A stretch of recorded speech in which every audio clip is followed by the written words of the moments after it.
Quero convidar você a abrir sua Bíblia, Êxodo, capítulo 18, verso 19 a 23. Êxodo, capítulo 18, verso 19 a 23. Meus irmãos, nós estamos já dentro de mais um período de eleições. E no meio presbiteriano, quando nós falamos em eleições dentro de um templo, alguns irmãos estremecem. Estamos vindo de uma geração, a geração anterior à nossa, que foi doutrinada de forma equivocada, na minha opinião, a respeito de como tratar desse assunto no culto. Às vezes porque tratou de forma equivocada, fazendo política dentro da igreja, ou porque se omitiu não querendo errar, errou por não querer errar. No entanto, quando você vai às Escrituras, especialmente no Antigo Testamento, os assuntos políticos, eles são sempre presentes. Só o fato de você ver que Deus está libertando uma nação para que ela seja o seu povo, já tem inúmeras implicações políticas para a gente discutir. O fato de que Deus dá para essa nação uma lei para que essa nação obedeça, traz inúmeros outros assuntos de ordem política para a gente discutir. Eu tenho completado 30 anos de ministério e desde meu primeiro ministério lá em Uruaçu, em 1991, todas as vezes que nós entramos num período de eleições, eu procuro trazer exposições bíblicas sobre o assunto para orientar a igreja. E ao fazê-lo, nós não fazemos política partidária de forma nenhuma, nós expomos as Escrituras. Ano passado eu lancei um livro sobre sonfonias e coloquei na capa do livro o rosto de uma pessoa com a bandeira do Brasil estilizada no rosto dela. Quando eu estava pregando numa determinada igreja e ofereci o meu livro, um livro sobre sonfonias, uma pessoa se levantou no meio da congregação e perguntou: esse livro aí trata de política, pastor? Eu falei: não, só quando sonfonias trata. Essa deve ser a postura dos pastores no púlpito com respeito a esse assunto. A palavra de Deus diz que nós devemos anunciar todo o desígnio de Deus. Nós não podemos pregar só aqueles assuntos que a gente gosta. Daqui a uns dias eu vou fazer uma exposição sobre Eliseu, que os irmãos verão Eliseu fazendo uma coisa que ele não gostaria de fazer de jeito nenhum, mas ele fez porque Deus mandou. Então esse é um dos assuntos que às vezes nós dizemos assim: não quero fazer de jeito nenhum, mas Deus mandou fazer, e a gente obedece. A política não parece ser um assunto nada espiritual para a igreja de hoje em dia. E essa ideia, ela não vem das Escrituras Sagradas, ela vem de nós mesmos. Da divisão errada que nós fazemos entre o secular e o sagrado, de uma incompreensão sobre questões do relacionamento da igreja e do Estado, por causa de inúmeros erros cometidos tanto pela igreja quanto pelo Estado no decorrer da sua história. Enquanto que a nossa compreensão, enquanto presbiterianos, calvinistas, do relacionamento entre a igreja e Estado, tem a ver com o fato de que Calvino ensinava que na relação igreja e Estado sempre haverá tensão e cooperação. Tensão porque Deus diz para a igreja que ela deve ser profeta do Estado. A igreja deve denunciar os pecados cometidos na sociedade, inclusive aqueles que são cometidos por aqueles que nos governam. A igreja é profeta do Estado e isso sempre gerou e gerará e continuará gerando tensão entre a igreja e o Estado. Neste exato momento, nós estamos vivendo um momento de tensão entre a igreja e o Estado no que diz respeito às questões da homofobia, por exemplo. Essa semana, a AGU fez uma consulta ao Supremo Tribunal Federal perguntando sobre a criminalização das pregações dos pastores com respeito ao que a Bíblia ensina sobre o homossexualismo. E isso é tensão entre a igreja e o Estado, porque a igreja deve pregar aquilo que a Bíblia prega e não aquilo que o Estado muitas vezes aprova na forma de lei. Por outro lado, nós sempre cremos que deve haver cooperação entre a igreja e o Estado. Como que a igreja coopera com o Estado e como que o Estado coopera com a igreja?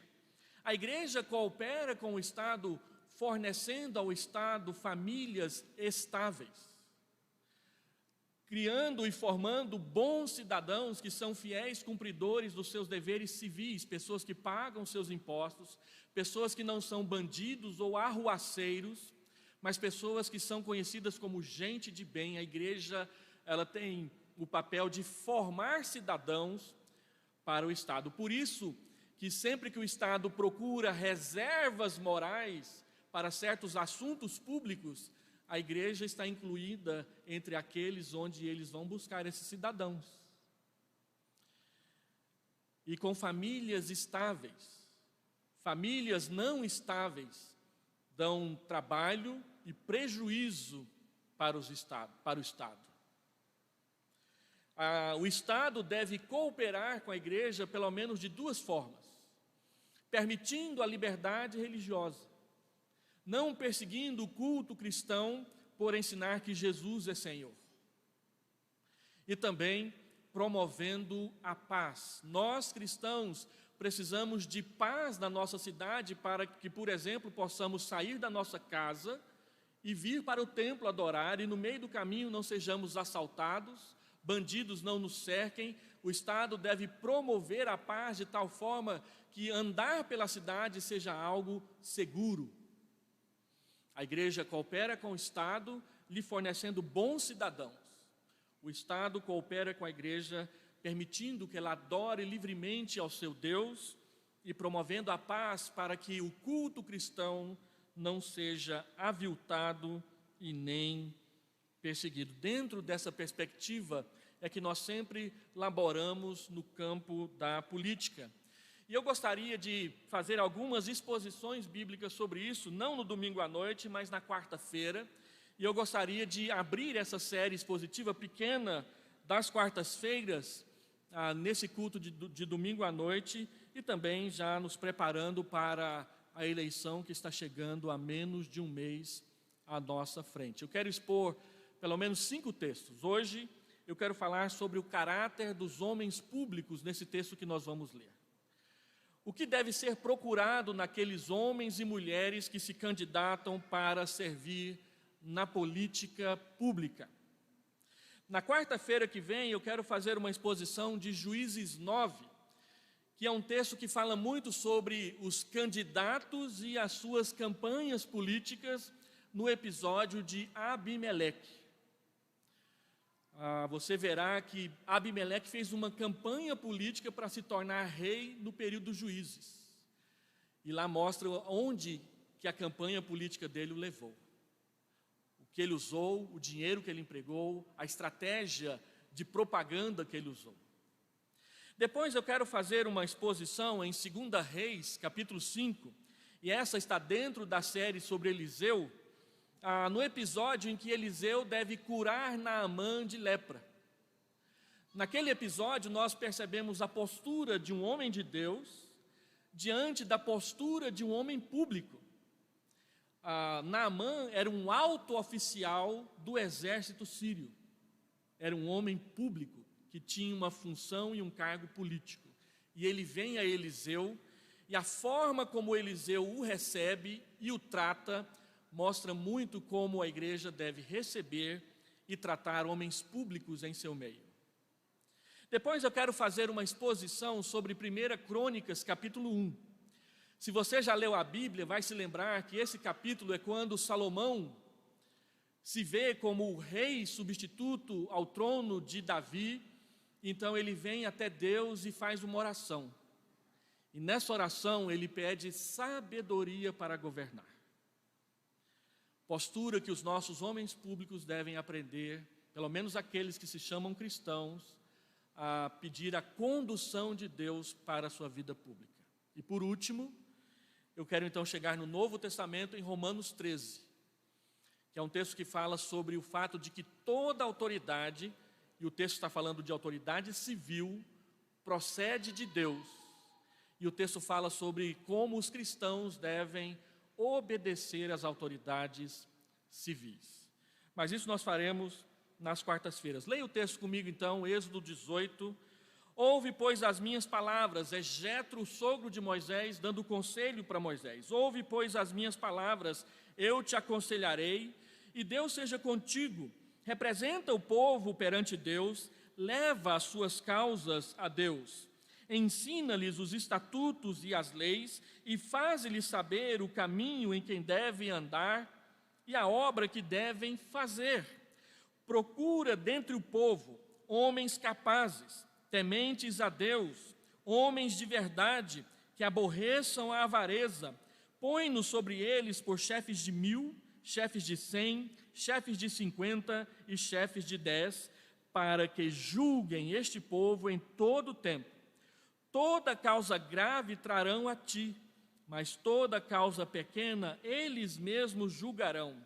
Será assim mais fácil para ti, e eles levarão a carga contigo. Se isso fizeres, e assim Deus tu mandar, poderás então suportar, e assim também todo este povo tornará em paz ao seu lugar. O verso 24 diz: Moisés atendeu às palavras de seu sogro e fez tudo quanto este lhe dissera. Há uma observação introdutória. Este texto que nós lemos, ele é a base fundamental do sistema republicano de governo.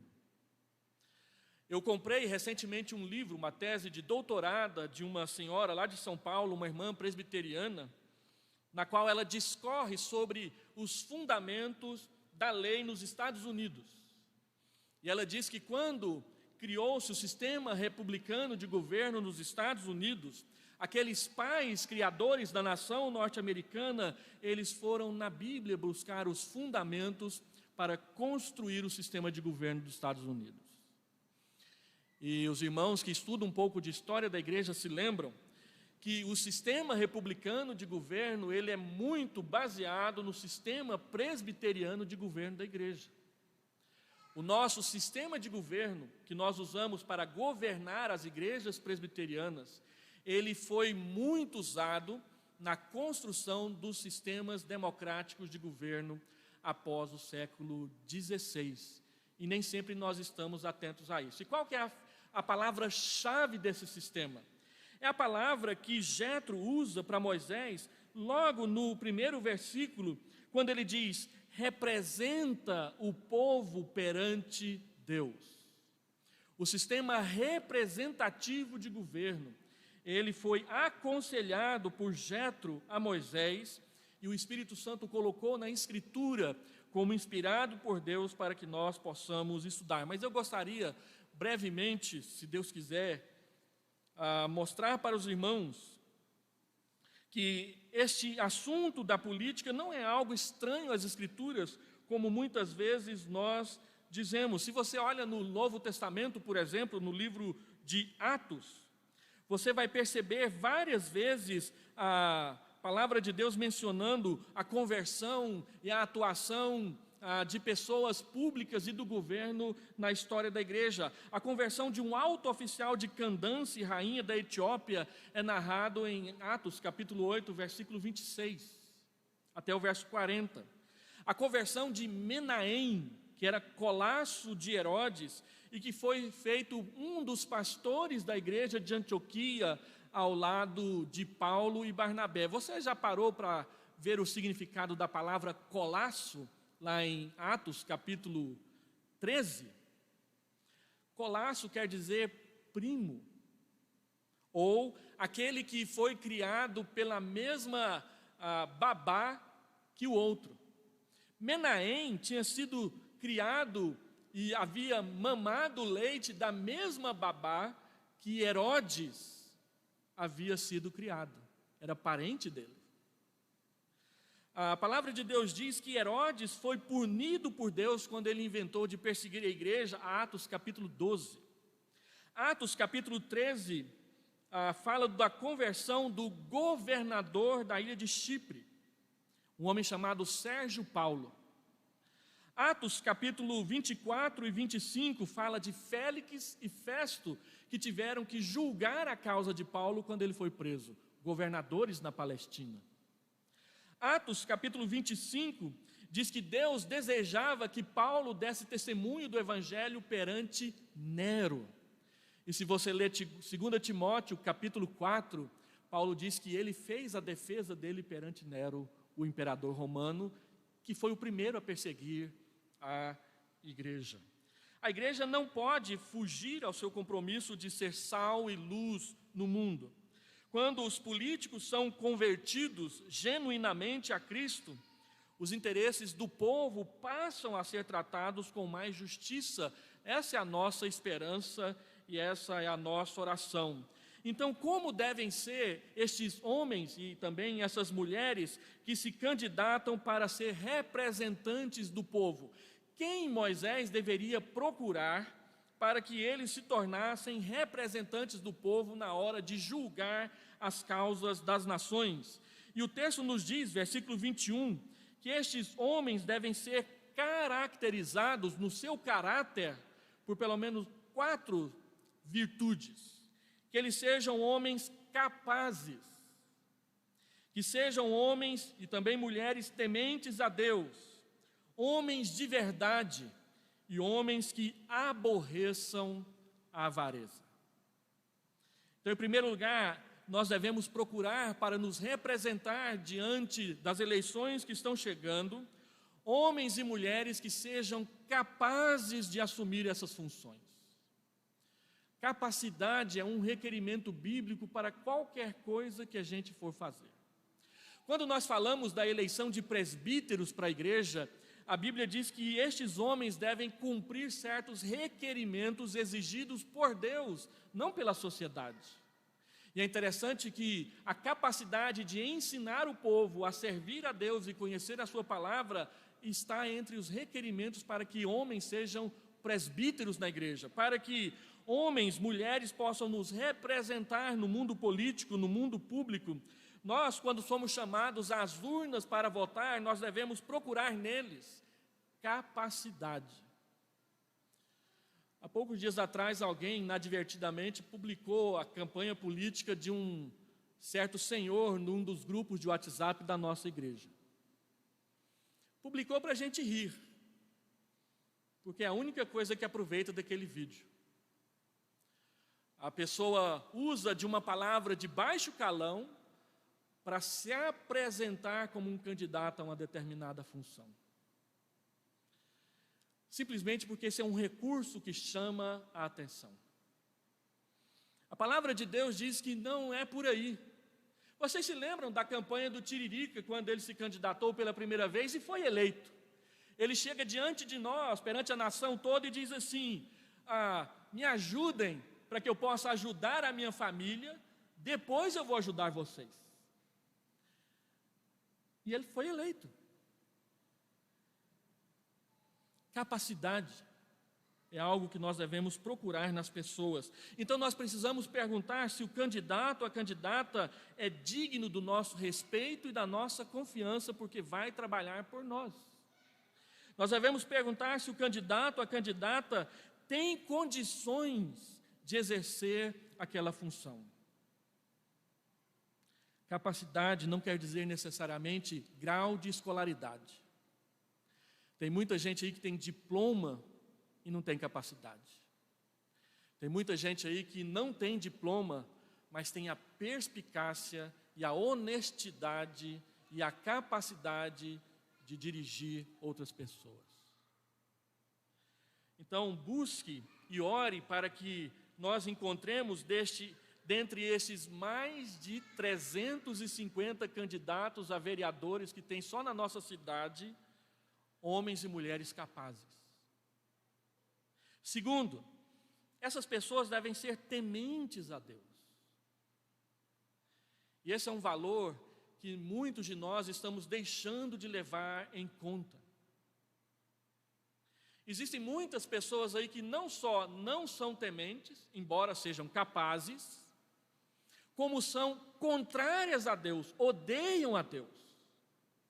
Existem muitas pessoas que estão se candidatando por aí, que estão levando no seu plano de ação propostas que são anticristãs, que são anti-Jesus Cristo, que são anti-Deus.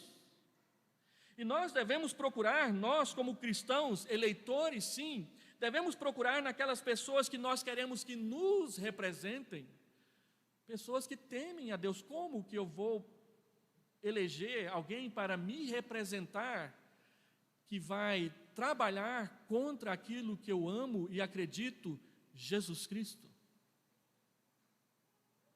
Então, se você olha, por exemplo, Provérbios, capítulo 8, versículo 13, diz quais são as características de alguém que teme ao Senhor. São 6 características. A pessoa que teme ao Senhor, ela aborrece o mal, ela aborrece a soberba, Provérbios 8, 13. Ela aborrece a arrogância, ela aborrece o mau caminho, ela aborrece a boca perversa. Quando falta o temor de Deus, reina a corrupção e a degradação moral assume contornos públicos diante dos nossos olhos. Eu não sei o que os irmãos pensam quando assistem, por exemplo, as notícias da televisão, das denúncias com respeito aos políticos do Rio de Janeiro.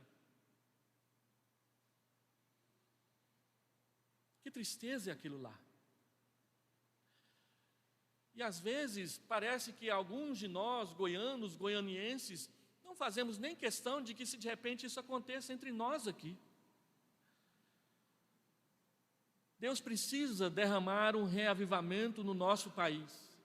E eu até creio que o primeiro lugar onde Ele vai fazer isso vai ser lá no Rio de Janeiro. Porque é onde precisa mais. Não escapa quase. A palavra de Deus diz que nós devemos sim, como cristãos, procurar o temor do Senhor nas pessoas em quem nós vamos eleger. Terceiro, a palavra de Deus diz que nós devemos procurar homens e mulheres que falem a verdade. Homens de verdade. Homens que não constroem a sua vida de liderança pública sobre as pernas curtas da mentira. Homens que não iludem o povo, mas que são transparentes nas suas atribuições e nas suas responsabilidades, que falam a verdade, que vivem a verdade. Eu achei interessante quando eu li a respeito de Calvino, quando ele foi expulso de Genebra em 1538. Quando ele foi expulso porque o poder público exigiu que a ceia na igreja fosse celebrada da mesma forma como ela era celebrada na cidade de Berna. E Calvino dizia: eu não vou celebrar a ceia daquele jeito, eu vou celebrar do jeito que a Escritura ensina. E aí a prefeitura mandou um recado curto e grosso para Calvino: vamos ver. E no dia da ceia, naquela época a ceia era celebrada apenas 4 vezes por ano na igreja, e então a ceia ia ser celebrada no dia da Páscoa. E a igreja estava lotada de gente. Tem uma gravura da época que mostra um monte de pessoas com espadas e lanças levantadas dentro do templo. E Calvino chegou ao púlpito e disse, vendo tudo aquilo: não há condições de celebrar a ceia hoje aqui desse jeito. E não celebrou. E a história diz que ele desceu do púlpito e imediatamente foi mandado embora da cidade. Ele e os outros 2 pastores que o acompanhavam. Poucos meses depois, o cardeal Sadoleto escreveu uma carta para a cidade dizendo: viu só? Esses reformadores não ajudaram em nada a cidade. Voltem para o catolicismo. E aí, a carta que Sadoleto escreveu, uma carta de 75 páginas, era educadíssima, menos em um ponto. Ele xingou os reformadores de tudo quanto é nome feio. Disse e os acusou de pecados que eles jamais haviam cometido. Então, a cidade viu aquilo e disse: olha, Calvino não fez isso. Viré não fez isso. Farel não falou aquilo. Então eles pegaram a carta e enviaram para Calvino, que tinha sido expulso da cidade, a própria prefeitura, e disse: responde essa carta para nós. E Calvino respondeu, pegou os 4 argumentos da carta, que falavam contra a reforma religiosa da cidade, e provou que cada um daqueles 4 pontos estavam equivocados. A carta ficou tão boa, ela já existe em português, que imediatamente a prefeitura convidou o Calvino para voltar para a cidade outra vez. E ele voltou 1 ano e meio depois. E quando ele veio ao púlpito, ele não xingou ninguém porque tinha sido expulso da cidade. Ele abriu a Bíblia no mesmo texto que estava aberto no dia em que ele foi expulso e disse: vamos continuar de onde paramos. E continuou pregando o Evangelho. Mas o que me chama a atenção foi que ninguém na cidade tinha visto qualquer erro moral naqueles pastores. E por isso, e por causa disso, eles foram chamados de volta e a cidade inteira, na época 15.000 habitantes, não abandonou a reforma. Depois disso, a cidade dobrou de tamanho. Calvino pastoreou aquela igreja por 23 anos depois disso. E a cidade, que tinha 14.000 habitantes, subiu para 24.000 habitantes. Talvez você pense assim: Goiânia tem 2,5 milhões. Mas naquela época, uma cidade de 24.000 habitantes, num raio de 200 quilômetros ao redor, era uma das maiores da Europa. Para os irmãos terem uma ideia. E Calvino e a igreja contribuía com a cidade. O hospital da cidade foi entregue para que a igreja administrasse. E os presbíteros da igreja eram os auxiliares dos chamados capitães da cidade, que eram uma espécie de governadores locais que governavam os distritos que serviam e que faziam parte da região geográfica da cidade. Os presbíteros da igreja ajudavam no governo da cidade, na época de Calvino. E é por isso que esse sistema de governo que ele implantou na igreja ganhou a força que ganhou pelo mundo afora. Mas o que eu estou defendendo aqui? Homens que falam e vivem a verdade são defendidos por aqueles que convivem com eles. E, em último lugar, o texto diz que, além de ser homens de verdade, devem ser homens que aborreçam a avareza. Qual é o maior motivo da corrupção no nosso país? Dinheiro. O amor do dinheiro, diz o apóstolo Paulo a Timóteo, é a raiz de todos os males. O amor do dinheiro. Às vezes a gente lê errado o versículo, a gente fala o amor ao dinheiro. Não é o amor ao dinheiro, é o amor do dinheiro. É o amor que o dinheiro provoca na gente. Tendo dinheiro na mão, eu posso viajar de avião e não de ônibus. Tendo dinheiro na mão, eu posso tirar as minhas férias nas ilhas gregas e não Caldas Novas. E olha que Caldas Novas é mais caro que algumas dessas ilhas gregas. Tendo dinheiro na mão, eu posso colocar aquele lustre de 500 peças de cristal na minha sala. Mas como arrumar esse dinheiro na mão? E aí, as pessoas são investidas de autoridade e têm que administrar um orçamento que é milhares de vezes maior que a sua renda. Às vezes nós não pensamos no tamanho da tentação que aqueles deputados federais e senadores têm diante de si, quando eles são chamados a administrar um orçamento de 111 trilhões de dólares. O que é 1 milhão em 111 trilhões? Eu posso pegar um pedaço, 10%, 20%. E aí as corrupções vão se estendendo. A Bíblia diz que aquele que é fiel no pouco, Deus o colocará sobre o muito. Aquele homem que recebeu 5 talentos e gerou 10, a Bíblia diz que o Senhor Jesus o colocará lá na eternidade para governar 100 cidades. Aquele que recebeu 3 e gerou 5 vai governar sobre 50 cidades. Porque quem é fiel no pouco, Deus o colocará sobre o muito, mas quem não é fiel no pouco, ele vai cobiçar o muito. E é interessante que, quando a Bíblia fala de presbíteros e diáconos, eles também devem ser homens que não sejam avarentos, porque eles vão administrar as finanças da igreja. As finanças da igreja de Vila Nova é pelo menos 6 vezes maior que o salário que a igreja me paga. Eu fui pastor de uma igreja que tinha um senhor que sonhava e fazia campanha política na igreja para que ele fosse eleito presbítero. E o único objetivo da vida dele era ser o tesoureiro da igreja. E eu perguntava, por quê? Este homem tinha a prática de chegar no dia 31 de dezembro e ele acumulava o dízimo dele o ano inteiro. Ele não entregava o dízimo uma única vez, ele entregava todo o dízimo de uma vez só no dia 31 de dezembro, todos os anos. E aí ele chegava com aquele montante, ele não colocava no gasofilácio não, ele entregava para o pastor. E ele chegava para o pastor e dizia, este é o meu dízimo do ano todo.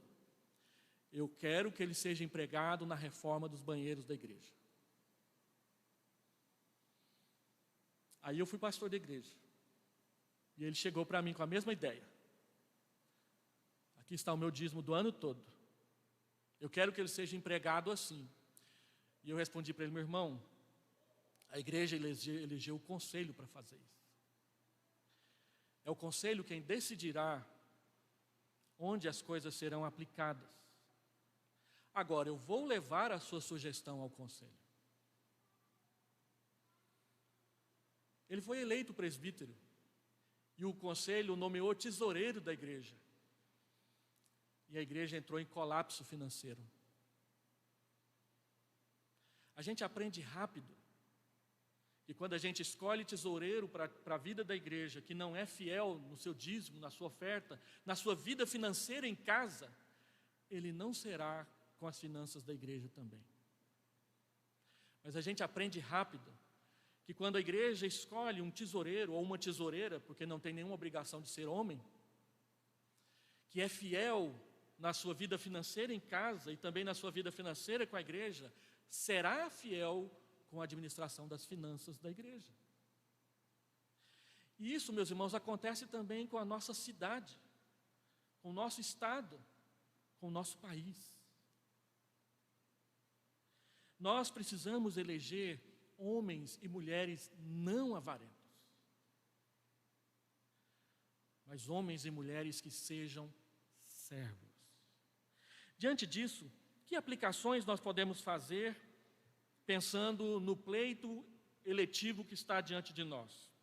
Deixa eu dar 3 ou 4 recomendações para a igreja. Primeiro, vamos ouvir com seriedade o que a Bíblia diz e prestar atenção no que esses candidatos estão dizendo aí, naqueles curtos momentos na televisão, que eles falam a nós, e às vezes nas visitas e nas conversas que a gente vê no Facebook, nas mídias sociais e nas mensagens que eles enviam para nós. Preste atenção. Faça isso com seriedade. Segundo, nós precisamos aqui na igreja formar pessoas de caráter transformado pelo Evangelho, porque em algum momento, alguns destes poderão querer vir a ser homens e mulheres públicos. Você já ouviu falar da história de um homem chamado William Wilberforce? William Wilberforce tinha 17 anos de idade e ele então se apresentou ao pastor da igreja dele, o veterano John Williams, para se aconselhar com ele a respeito de ele ser ou não pastor. Ele disse, reverendo, eu gostaria de ser pastor. Ele tinha 17 anos de idade. John Williams virou para ele e disse o seguinte, não, Deus não quer que você seja pastor, não. Deus quer que você seja político. Ele, o quê? Deus quer que você seja político. Ele estava acompanhando a vida daquele rapaz. William Wilberforce resolveu se tornar político. E ele foi o autor da primeira lei contra a escravidão na Inglaterra.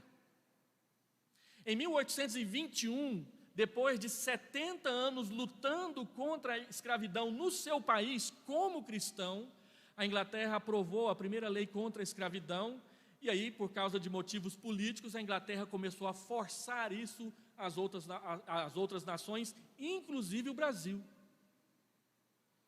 As primeiras pressões externas para que o Brasil abolisse a escravidão vieram da Inglaterra. E na Inglaterra, muitos escritores dizem que a escravidão acabou por causa do reavivamento que aconteceu com John Wesley e George Whitefield 60 anos antes.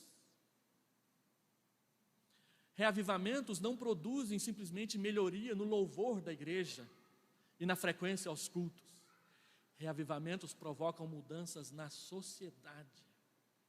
Sabe por que eu não acredito que no Brasil está acontecendo um reavivamento, apesar da igreja evangélica não parar de crescer? É porque a nossa presença na sociedade, já somos quase 30% da população, feito diferença. Pelo contrário, a gente tem que ver envergonhado na televisão os nossos políticos pedindo oração para que Deus abençoe as propinas que eles recebem. Nós temos que ver envergonhados na televisão e no YouTube pastores evangélicos chegar no microfone da igreja quando recebem um político ali no templo para intercessão e dizer assim: aleluia. Eu ouvi isso há 20 anos atrás, quando Orestes Quercia foi candidato à presidência da República. Ele foi num templo evangélico, oraram por ele, quando ele saiu, no microfone, sem qualquer vergonha, o pastor disse: aleluia! Deus colocou esse ímpio na nossa mão e nós vamos extrair até o tutano dele.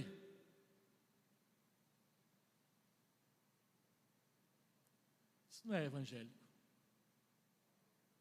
Isso não é palavra de Deus. Nós não estamos aqui para defender um projeto de poder. Nós estamos aqui para servir a nossa sociedade, como sal e como luz. Vivendo vidas honestas, vivendo casamentos estáveis, criando filhos com o propósito de glorificar o nome de Deus. E alguns deles, Deus vai separar para o ministério pastoral, para a medicina, para a engenharia, para o comércio e para o mundo político. E nós precisamos formá-los. E por último, terceiro, hipotecar apoio aos candidatos dignos, com base no caráter das suas vidas, no seu comportamento ético e nas propostas justas que são feitas. Nós, como presbiterianos e como calvinistas, a Igreja Presbiteriana do Brasil não tem o costume de se envolver em política partidária. Nós não faremos isso. Mas nós sim, como cristãos individuais, podemos e devemos nos comprometer com este ou com aquele candidato que nos convencer que o seu projeto é adequado. Somos livres para fazer isso. E por último, não vender o nosso voto por meros favores de ocasião.